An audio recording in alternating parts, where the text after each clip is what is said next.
Jubilee hills by election సందర్భంగా ఇటు తెలంగాణ రాష్ట్రం వ్యాప్తంగా జూబ్లీ హిల్స్ బై ఎలక్షన్స్ పైన అందరికన్నా ఉంది. ఇటు బీఆర్ఎస్ పార్టీ కానీ, బీజేపీ పార్టీ కానీ, కాంగ్రెస్ పార్టీ కానీ అన్ని పార్టీలు నువ్వా నేనా అన్న విధంగా తలపడుతున్నాయి. ఇప్పుడు మనతో పాటు నాగర్ కర్నూల్ ఎక్స్ ఎమ్మెల్యే మర్రి జనార్దన్ రెడ్డి గారు ఉన్నారు. ఆయనతో మాట్లాడి తెలుసుకునే ప్రయత్నం చేద్దాం. నమస్తే sir. So Jubilee hills by elections వచ్చేసాయి. ఇక్కడ 3 పార్టీలు కూడా నువ్వా నేనా అన్న విధంగా తలపడుతున్నాయి. మరి బీఆర్ఎస్ పార్టీకి ఏ పార్టీ పోటీ అనుకుంటున్నారు?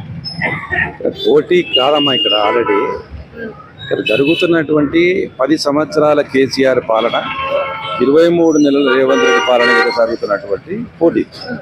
ఇక్కడ బీజేపీ అనేది పోటీలో లేదు.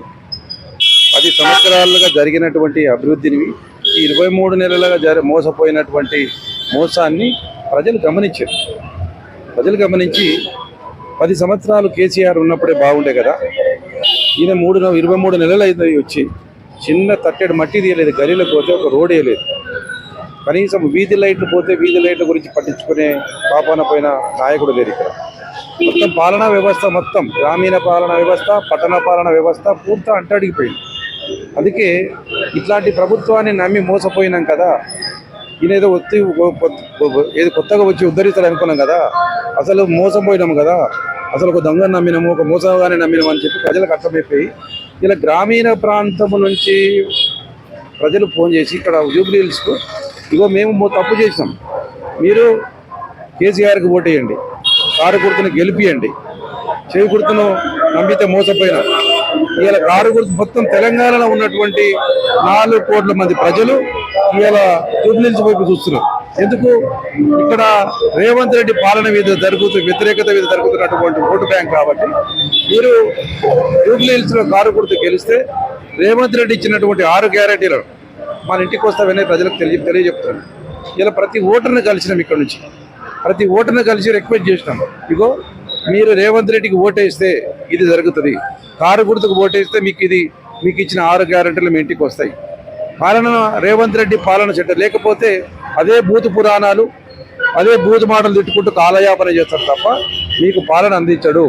ప్రభుత్వానికి ఒకసారి చురుక పెడితే తప్పకుండా ఆయన పాలన సెట్ చేసుకుంటాడని చెప్తే ప్రజలు ఆల్రెడీ సన్నద్ధమైన, ఏం సార్ మేము ఇంతకుముందు టీఆర్ఎస్కి వేసినాం, ఇప్పుడు టీఆర్ఎస్కి వేస్తాం, ఇప్పుడు ఈ 23 నెలల తర్వాత అర్థమైపోయింది ఇక్కడ ఏం లేదు, అంత అంబక్కు, దీంట్లో ఏం లేదు, కాబట్టి మేము కారు గుర్తుకే ఓటేస్తామని ప్రజలు చెప్తారు. అయితే రేవంత్ రెడ్డి మాట్లాడుతూ ఏమంటున్నారంటే, టీఆర్ఎస్ 10 ఏళ్ల పాలనలో కూడా ఏ ఒక్కనాడు జూబ్లీ హిల్స్ వచ్చింది లేదు, మున్సిపల్ మినిస్టర్ గా ఉన్న కేటీఆర్ ఏ ఒక్క రోజు వచ్చి ఒక చెత్తను పట్టించుకున్నది లేదు, ఏం లేదు. ఇప్పుడు ఈయన మాగంటి గోపీనాథ్ చనిపోయిన తర్వాత సింపతి కోసం వస్తున్నారు, తన ఇంట్లో ఉన్న కవితనే పట్టించుకోలేదు కానీ సునీతమ్మని ఏం ఆదుకుంటాడని మాట్లాడుతున్నాడు. దానిపైన ఒకటే మాట చెప్పు, కేసీఆర్ గొప్పతనం ఇప్పుడు అర్థమైపోయింది కదా.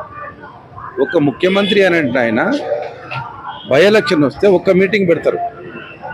కేసీఆర్ గారు రాకుండా నిన్ను గల్లికి తిప్పుతున్నాడు. ఇప్పుడు అర్థమైంది కేసీఆర్ గారు గొప్పతనం ఏంటో అర్థమైంది కదా. కేసీఆర్ గారు అక్కడ ఉండి, ఇంట్లో ఉండి, నీకు ముఖ్యమంత్రిని బై ఎలక్షన్లో ఒకటే మీటింగ్ పెట్టి వెళ్తారు. మరి నీకు ఎందుకు భయం పుట్టుకున్నది? నువ్వు ఎందుకు యూసుఫ్ గూడకు వస్తున్నావు, ఎందుకు రహమత్ నగర్కి వస్తున్నావు, ఎందుకు శ్రీనగర్ కాలేపోతున్నావు? ఇన్ని మీటింగ్లు పెట్టాల్సిన అవసరం ఉంది నీకు? అంటే ఓడిపోతున్న భయంతో, ఓడిపోతున్న భయం స్టార్ట్ అయ్యే ఈరోజు గల్లికి తిరుగుతాడు. ఒక రాష్ట్ర ముఖ్యమంత్రిని గల్లీకి పర్మిట్ చేసిండుగా మా ఎక్స్ ముఖ్యమంత్రి గారు కేసీఆర్ గారు. ఇవన్నీ పనికిమాల మాటలు, అంబక్కు మాటలు. మంత్రులు ఏం మాట్లాడు? ఇప్పుడు వాళ్ళ మంత్రులకే ఉంది ఇలా గెలవద్దని. వాళ్ళ మంత్రులే కోరుకుంటున్నారు గెలవకుంటే బాగుండని, వాళ్ళ మంత్రులే కోరుకుంటున్నారు. ఇలా సబండ వర్ణాలు, సబండ కులాలు, సబండ వర్ణాలు వాళ్ళు కేసీఆర్ కావాలని కోరుకుంటుందమ్మా. 10 ఏళ్ళు జరిగింది, ఎవరికి ఇబ్బంది జరగకుండా, కడుపులో ఇబ్బంది కలగకుండా కడుపులో పెట్టుకొని చూసుకున్నాడు కేసీఆర్. వీళ్ళు వాళ్ళని కాకుండా ఇలా ఏది బీజేపీ అని ఇదని వాళ్ళు మాట్లాడితే ప్రజలు నమ్మడానికి వీళ్ళు. బీఆర్ఎస్ పార్టీకి బీజేపీ పార్టీకి రెండింటికి ఫెవికల్ లాంటి బంధము. అదేమంటారు, పార్లమెంట్ ఎన్నికలప్పుడు కూడా బీఆర్ఎస్ పార్టీ అవయవదానం చేసి బీజేపీని గెలిపించింది అని మాట్లాడుతున్నారు. రేవంత్ రెడ్డికి బడేబాయ్ చోటబాయ్ బంధాలు ఉన్నాయి వాళ్ళిద్దరికి. మోడీ బడేబాయ్, రేవంత్ రెడ్డి చోటబాయ్. అక్కడ నుంచి బడేబాయ్ అని చెప్తే చోటబాయ్ ఇక్కడ చేస్తాడు. ఇది ఆర్ఎస్ఎస్ కార్యకర్త ఆయన. రేవంత్ రెడ్డి ఆర్ఎస్ఎస్ కార్యకర్త.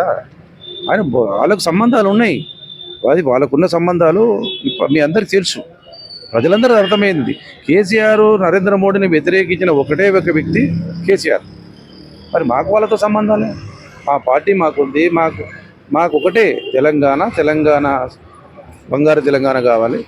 తెలంగాణకు న్యాయం జరగడానికి మేము ఎవరితోనైనా కొట్లాడతాం. కానీ వీళ్ళకి ఏముంది, వీళ్ళు కొట్లాడతారా? వాళ్ళకేమో వీళ్ళకి కాంగ్రెస్ పార్టీకి కానీ బీజేపీ పార్టీ బాస్ ఎక్కడ ఉంటారు? ఢిల్లీలో ఉంటారు. మా బాసులు ఎక్కడ ఉంటారు? ఇక్కడ గల్లీలో ఉంటారు. వాళ్ళకు మాకున్న తేడా గల్లీ. మాకు ఎవరితోటి సంబంధాలు లేవు. మాకు ఒకటే ఒక సంబంధం ఉంది, కేసీఆర్కు ఏకుబంధం తెలంగాణ. సునీత ఎంత మెజారిటీతో గెలిచే అవకాశం? కూడా గెలుస్తున్నామా 40-50 వేల మెజార్టీతో గెలుస్తాం. కట్టడు ఆల్రెడీ గెలిపోయిపోయింది. మేము మెజారిటీ కూడా పనిచేస్తాం. మెజారిటీ ఇలా కాంగ్రెస్ నాయకులు రోడ్ల మీద తిరుగుతున్నారు, గల్లీలో పోయి ఓటు అడగలేరు. ఓటు అడిగితే ఏమని అడగాలి? వాళ్ళు 4,000 పిక్చర్ ఇచ్చారు అంటే ఏం సమాధానం వస్తుంది? కులం బంగారం ఇచ్చారు అంటే ఏం సమాధానం వస్తుంది?